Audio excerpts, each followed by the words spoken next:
जय Hind, this is Sushil Singh. तो आज हम बात करेंगे क्लास 10th के नेक्स्ट टॉपिक के बारे में।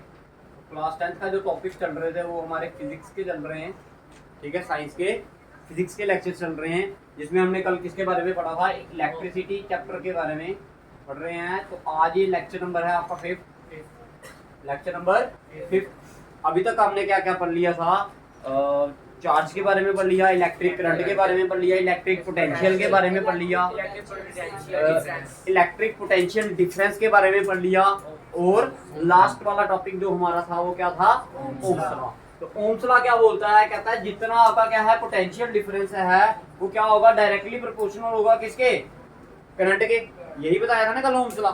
ओम्स लॉ क्या बोलता है कि V is directly proportional to I, क्योंकि जैसे जैसे करंट बढ़ेगा वैसे वैसे ही पोटेंशियल डिफरेंस भी क्या करेगा, बढ़ेगा। या फिर आप ऐसा बोल सकते हो जैसे जैसे पोटेंशियल डिफरेंस कम होगा इलेक्ट्रिक करंट भी क्या होगा, कम होगा। तो आपने इसको, ये साइन होता है प्रोपोर्शनल का, तो जब आपने प्रोपोर्शनलिटी का साइन हटाया था तो इसकी जगह पर क्या लगाया था, V इक्वल्स टू IR या RI। और R को आप क्या बोलते थे, constant of proportionality and is known as resistance of a conductor. इस R का मतलब क्या होता है, रेजिस्टेंस। अब कल बच्चे पूछ रहे थे कल वाली वीडियो में कि रेजिस्टेंस क्या होता है, वो आज आपकी डेफिनेशंस क्या हो जाएंगी, क्लियर हो जाएंगी। Resistance of a conductor. अच्छा मेरे को एक चीज बताइए, जैसे आपके घर में लाइट कहाँ से आती है, पावर हाउस से, ठीक है। सपोज करो ये एक पावर हाउस है, क्या है भाई, ध्यान से समझना, क्या है ये पावर हाउस, और ये आपका घर है, क्या है आपका, ठीक है। अच्छा है, ऐसी है ना, ये तो ना घर, ठीक है। अब देखिए भाई, मान लो इधर से लाइट आपके घर में जा रही है, ये तार का कनेक्शन गया सीधे आपके घर। सपोज करो जब इधर से लाइट निकली, ठीक है, मान लो ये कितना था, 5 एम्पीयर करंट, मान लो कितना करंट, लेकिन जब ये आपके घर में पहुंचता तो ये कितना होता है, 5 होता है, ये कम होता है या ज्यादा होता है, तो हमेशा क्या होता है, कम। मान लो आपका 4 एम्पीयर है, तो 1 एम्पीयर कहाँ गया, कहीं बीच में रुक गया, ठीक है। तो मगर ये क्या हुई, रुकावट पैदा आई ना, क्या आई, रुकावट आई, पीछे से लाइट ज्यादा आ रही थी लेकिन आगे जाके आपके घर में क्या लाइट कम हुई। That means some obstruction has been followed by the current.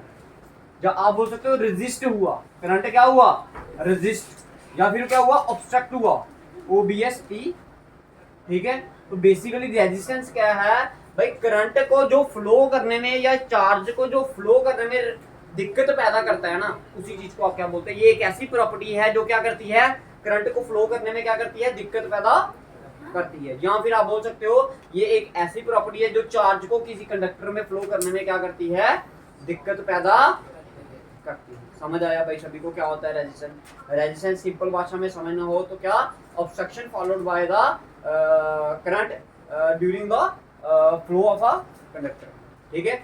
जो ऑब्स्ट्रक्शन फॉलोड करता है कौन, करंट या फिर चार्ज, जब वो किसी कंडक्टर में फ्लो करता है, उस प्रॉपर्टी को आप क्या बोलते हो, जो ऑब्स्ट्रक्शन पैदा करती है उसी प्रॉपर्टी को क्या बोलते हो आप, रेजिस्टेंस ऑफ अ कंडक्टर। अब देखो V इज इक्वल्स टू क्या था, RI, तो इधर I क्या कर रहा है, मल्टीप्लाई इधर जाएगा तो डिवाइड। तो R की वैल्यू क्या होती है, V अपॉन I। पहली बात क्लियर हुई, फार्मूला क्लियर है भाई सभी को, भाई फार्मूला क्लियर है भाई। इसका जो रेजिस्टेंस ऑफ अ कंडक्टर का SI यूनिट है उसको बोलते हैं हम ओम।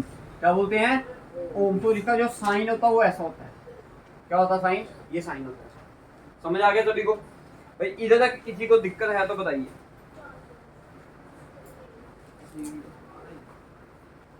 डेफिनेशन लिख लीजिए, देखो it is that property, it is that property of a conductor, it is that property of a conductor, it is that property of a conductor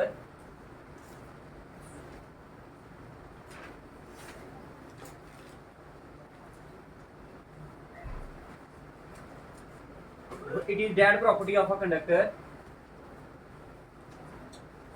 by virtue of which,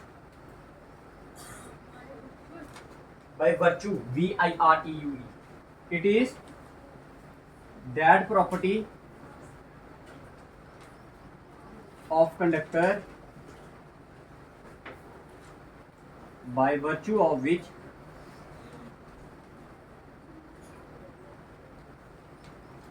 by virtue of it opposes or resist the flow of charge or electric current in a conductor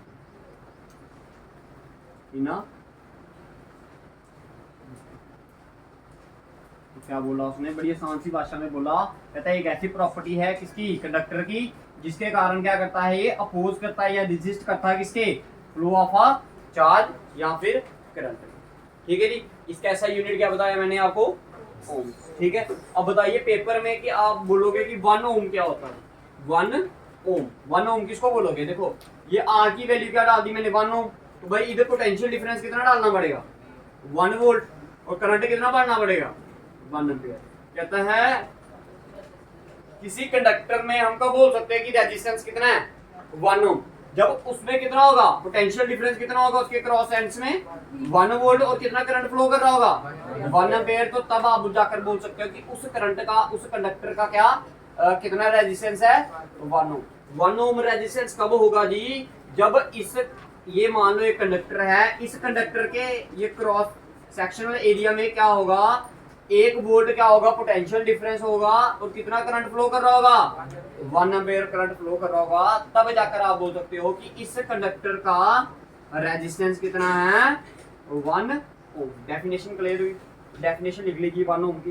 देखो resistance is said to be 1 ohm, resistance is said to be 1 ohm if a potential difference of 1 volt, if a potential difference of 1 volt, if a potential difference of 1 volt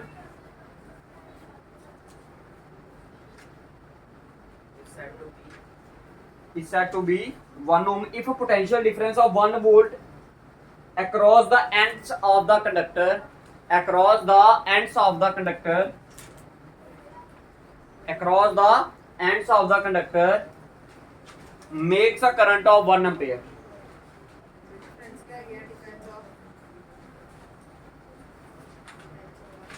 1 volt across the ends of a conductor, across the ends of a conductor makes a current of 1 ampere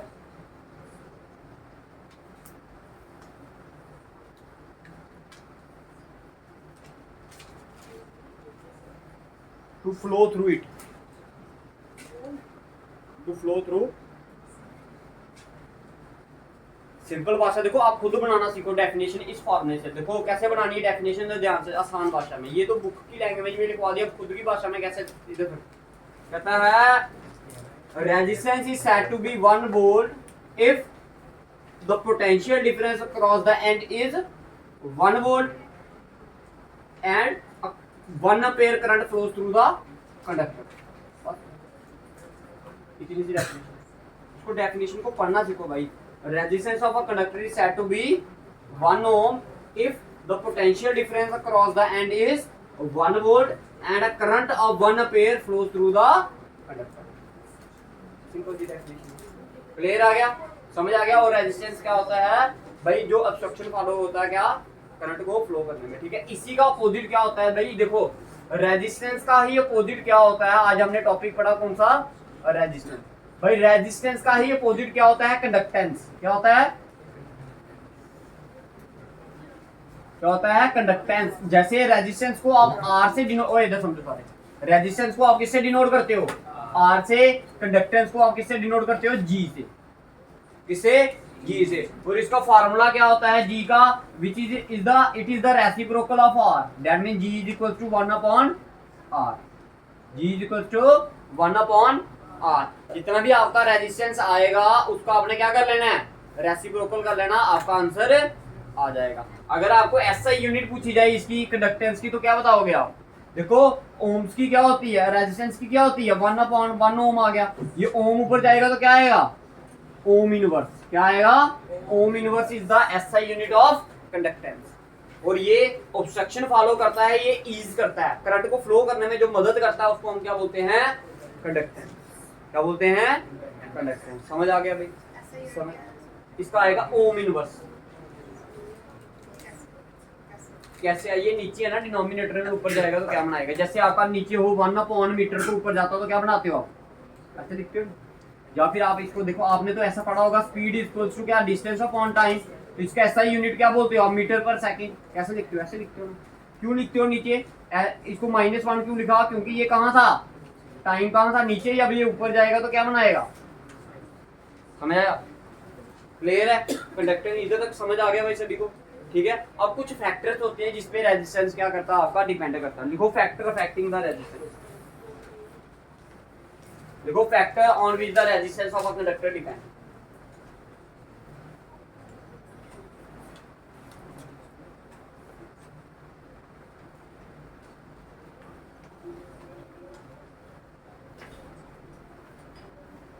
अच्छा मेरे को एक चीज बताइए, अगर किसी, ये मान लो एक आपके पास वायर है, ध्यान से समझना, ये एक क्या है आपके पास? और वायर है। मान लो ये वायर है आपकी, क्या है? और वायर है। क्या है? वायर है। इसका रेजिस्टेंस क्या है? ज्यादा। तो करंट बताइए ज्यादा होगा या कम होगा? अगर रेजिस्टेंस क्या है? ज्यादा है तो करंट क्या होगा? कम होगा या ज्यादा होगा? करंट भी बताइए और पोटेंशियल डिफरेंस भी बताइए। बताइए जी, बताइए। अगर रेजिस्टेंस ज्यादा है तो करंट बताइए कम होगा या ज्यादा होगा? अगर किसी वायर में रेजिस्टेंस ज्यादा है, रेजिस्टेंस का मतलब रुकावटें। अगर करंट, रुकावटें किसको होती हैं? करंट को फ्लो करने में। अगर रेजिस्टेंस ज्यादा होगा तो करंट क्या होगा? कम होगा ना भाई। तो याद रखना, अगर आपका रेजिस्टेंस ज्यादा है तो करंट क्या होगा? कम होगा। तो अगर करंट कम है तो पोटेंशियल डिफरेंस ज्यादा होगा। क्या पढ़ा आपने पोटेंशियल ओम्स लॉ में? बोलते हो नहीं, V is directly proportional to I। जैसे जैसे पोटेंशियल डिफरेंस बढ़ेगा वैसे वैसे करंट बढ़ेगा, और जैसे जैसे करंट कम होगा वैसे वैसे ही पोटेंशियल डिफरेंस भी क्या होगा? कम। डायरेक्टली प्रोपोर्शनल बोला, अगर एक बढ़ेगा तो दूसरा भी बढ़ेगा, एक कम होगा तो दूसरा। तो याद रखना ये भी क्या होगा? क्लियर है भाई? डेफिनेशंस को यूज करना सीखिए और उनको क्या करना, उनको समझना सीखिए भाई, रट्टा नहीं लगाइए। समझ आ रही है मेरी बात? समझ आया आपको ये तक? क्लियर है सभी को? किसी को अगर नहीं क्लियर है तो बताइए भाई। ठीक है, देखो नेक्स्ट टॉपिक लिखिए अपना। देखो factor on which the resistance of a conductor depend. देखो factor on which the resistance of a conductor, कहता कौन कौन से ऐसे फैक्टर हैं जिसपे factor on which the resistance of a conductor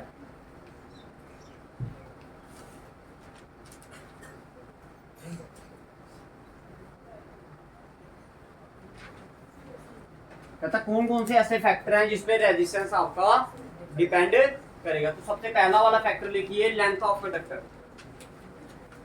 सबसे पहला वाला फैक्टर लिखिए लेंथ ऑफ कंडक्टर। तो सबसे पहले लेंथ ऑफ कंडक्टर में क्या होता है? जो आपका रेजिस्टेंस होता है वो क्या होता है? डायरेक्टली प्रोपोर्शनल होता है किसके? लेंथ के। जितनी लंबी तार होगी उतना ही ज्यादा क्या होगा? रेजिस्टेंस होगा। भाई ध्यान से समझना चीजों को, अभी मैं पूछूंगा इसके बेस पर क्वेश्चन। मैंने बोला जितनी लंबी क्या होगी? तार। अब ये इतनी तार है, इसमें कुछ रेजिस्टेंस है, अगर मैंने इसको इसके साथ जोड़ दिया तो रेजिस्टेंस बढ़ेगा या कम होगा? बढ़ेगा, क्योंकि तार क्या हो रही है? ज्यादा हो रही है। भाई देखो, अगर ये इसके सामने लिखा है प्रोपोर्शनल होगा, मतलब होता है एक चीज बढ़ेगी तो दूसरी भी बढ़ेगी, अगर एक कम होगी तो दूसरी भी कम होगी। अगर मैंने एक तार और जोड़ दी इसके साथ तो बढ़ेगा ही बढ़ेगा। अब मैंने एक तार निकाल दी तो रेजिस्टेंस क्या होगा? कम। अगर रेजिस्टेंस कम होगा तो करंट क्या होगा? ज्यादा। तो एक लंबी तार में करंट ज्यादा होगा या एक छोटी तार में? भाई ध्यान से सुनो, पहले मेरी बात ध्यान से सुनो। मैंने बोला एक लंबी तार में करंट ज्यादा होगा या एक छोटी तार में? छोटी तार में, क्योंकि अगर लेंथ को आप क्या कर दोगे? कम करोगे तो रेजिस्टेंस क्या होगा? कम होगा। अगर रेजिस्टेंस कम हुआ तो करंट क्या करेगा? बढ़ेगा ना। करंट क्या करेगा? बढ़ेगा। समझ आया? पहला फैक्टर समझ आया। अब दूसरा समझिए। देखो area of cross section of a conductor. Area of cross section of a ध्यान से। क्रॉस सेक्शन का मतलब क्या होता है? सपोज करो ये आपकी तार है, क्या है ये? तार। सपोज करो ये इतनी ही है तार, तार कितनी है आपकी? कंडक्टर कितना है? इतना ही है। जो ये वाला इसकी शक्ल होती है ना, ये वाला मुंह होता है, इसका फेस होता है, इस वाले पार्ट को आप क्या बोलते हो? जहां से इसका मुंह निकला होता है भाई, जहां से इसको काटा होता है ना, इस वाले पार्ट को आप क्या बोलते हो? उसका क्रॉस सेक्शनल एरिया। क्या बोलते हो? Cross sectional area. तो याद रखना है R is inversely proportional to 1/A। Area of cross sectional के क्या होता है? ये इनवर्सली प्रोपोर्शनल होता है। क्या होता है? Inversely proportional. इनवर्सली प्रोपोर्शनल का मतलब होता है अगर एक बढ़ेगा तो दूसरा कम होगा, अगर एक कम हो रहा तो दूसरा बढ़ेगा। तो अगर अब मैं आपको पूछूं, अगर ये वाला क्रॉस सेक्शनल एरिया कितना है? इतना मोटा है भाई, मान लो इतनी मोटी तार है आपकी, कितनी मोटी तार है? इतनी मोटी है, और ये वाली इतनी मोटी है, तो बताओ रेजिस्टेंस किसमें कम होगा? इतनी वाली में या इतनी वाली में? देखो, अच्छा चलो ऐसा चलो, देखो एक तार ये है, एक तार ये है, बताओ रेजिस्टेंस किसमें कम है? इसमें कम है या इसमें कम है?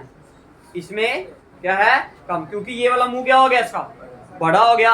ये एरिया क्या बन गया? आपका ज्यादा बन गया। जब एरिया ज्यादा बन गया तो आपका रेजिस्टेंस क्या हो जाएगा? कम, और करंट क्या कर जाएगा?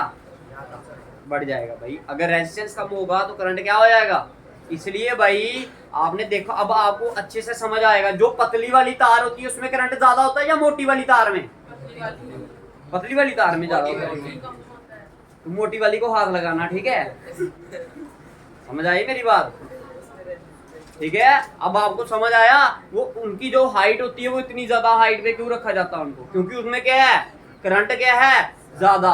क्यों है ज्यादा? क्योंकि उनका एरिया ऑफ क्रॉस सेक्शनल क्या है? ज्यादा है। अगर एरिया ऑफ क्रॉस सेक्शन ज्यादा होगा तो रेजिस्टेंस क्या होगा? कम। भाई एरिया ऑफ क्रॉस सेक्शन ज्यादा होगा, देखो एरिया ऑफ क्रॉस सेक्शन ज्यादा होगा तो रेजिस्टेंस कम। अगर रेजिस्टेंस कम होगा तो करंट क्या होगा? क्वेश्चन को समझो भाई। अपनी ये आगे पीछे जो तारें दिख रही है ना, इनको दिमागों में बिठाओ, तभी इलेक्ट्रिसिटी का मजा भी आएगा और याद करने की जरूरत भी नहीं पड़ेगी। समझ आ गया? इसको रखिए भाई। एक और होता है भाई टेम्परेचर, ठीक है?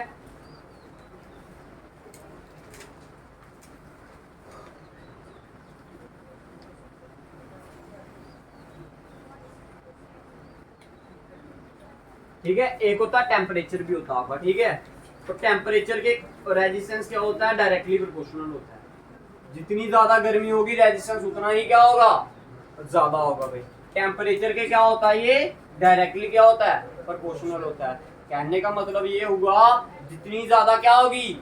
हीट होगी। अब आप मेरे को एक बात बताइए, सर्दियों में भी वही पावर हाउस आपको क्या कर रहा है? लाइट प्रोवाइड कर रहा है, और गर्मियों में भी वही क्या?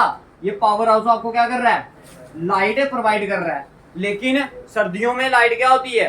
ज्यादा होती है। सर्दियों में लाइट कम होती है, ज्यादा होती है, और गर्मियों में क्या होती है? लाइट कम होती है ना। क्यों होती है कम? क्योंकि टेम्परेचर क्या है? ज्यादा। गर्मियों में टेम्परेचर ज्यादा होने के कारण रेजिस्टेंस भी क्या हो जाता है? ज्यादा। जब रेजिस्टेंस ज्यादा हो जाएगा तो टेम्परेचर क्या कहते हैं? करंट क्या हो जाएगा? कम हो जाएगा। समझ आया? समझ आया भाई? ठीक है। और लास्ट वाला जो पार्ट है वो क्या है? Nature of material. क्या है? Nature of material of which conductor is made.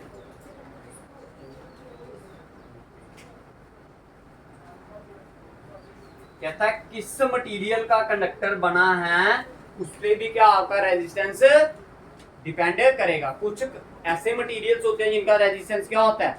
कम होता है। कुछ ऐसे होते हैं जिनका रेजिस्टेंस क्या होता है? ज्यादा होता है। तो भाई डिपेंड अपॉन द मटेरियल, जो रेजिस्टेंस होगा वो भी क्या करेगा? उन्हीं पे डिपेंड करेगा। चार पार्ट समझ आए भाई आपको? इसको मानिए आप फर्स्ट, इसको मानिए आप second. On combining first and second, जब आप पहले और दूसरे को क्या करोगे?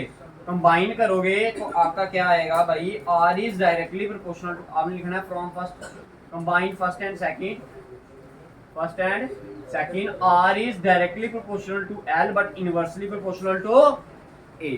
तो देन R की वैल्यू क्या आ जाएगी? इसको बोलते हैं हम रो। क्या बोलते हैं? ऐसे करके आपने P डालना है, फिर उसको ऐसे कर देना। समझ आ गया? ठीक है। Rho L upon A, where rho is the constant of proportionality. इस रो को आप क्या बोलते हो? Constant of proportionality. और इस रो का एक नाम और भी होता है, इसे हम बोलते हैं रेजिस्टिविटी। क्या बोलते हैं? resistivity. Resistivity, there is a difference between resistance and resistivity. ठीक है, resistivity is a constant which we get from the resistance. ठीक है जी, समझ आया? समझ आया भाई? ये क्या था? ये वो फैक्टर हैं जिसके ऊपर आपका क्या रेजिस्टेंस क्या करेगा, डिपेंड करेगा। बताइए, क्लियर है सभी को? जिसको नहीं है क्लियर तो बताइए भाई। ये 4 फैक्टर आपको बता दिए मैंने। अब इसमें 2 पॉइंट और ऐड कर लीजिए भाई, थोड़े ये बता दिए पहले।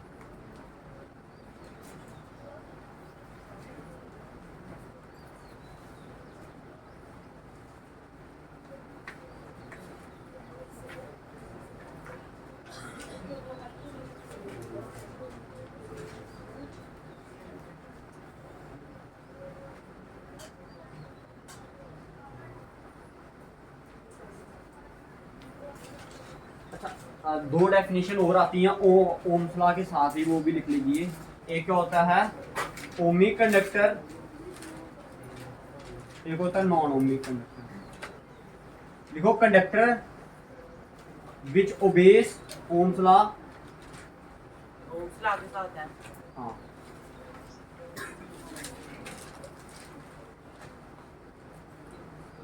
इसका ओमिक कंडक्टर और नॉन ओमिक कंडक्टर कौन से हुए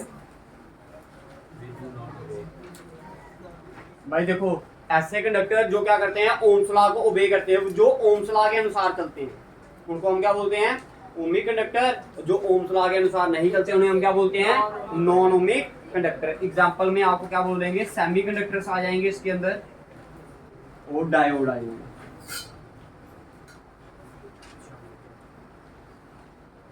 ठीक है जी, ये 2 क्या है आपके, और ट्रांजिस्टर्स भी आ जाएंगे इसके अंदर।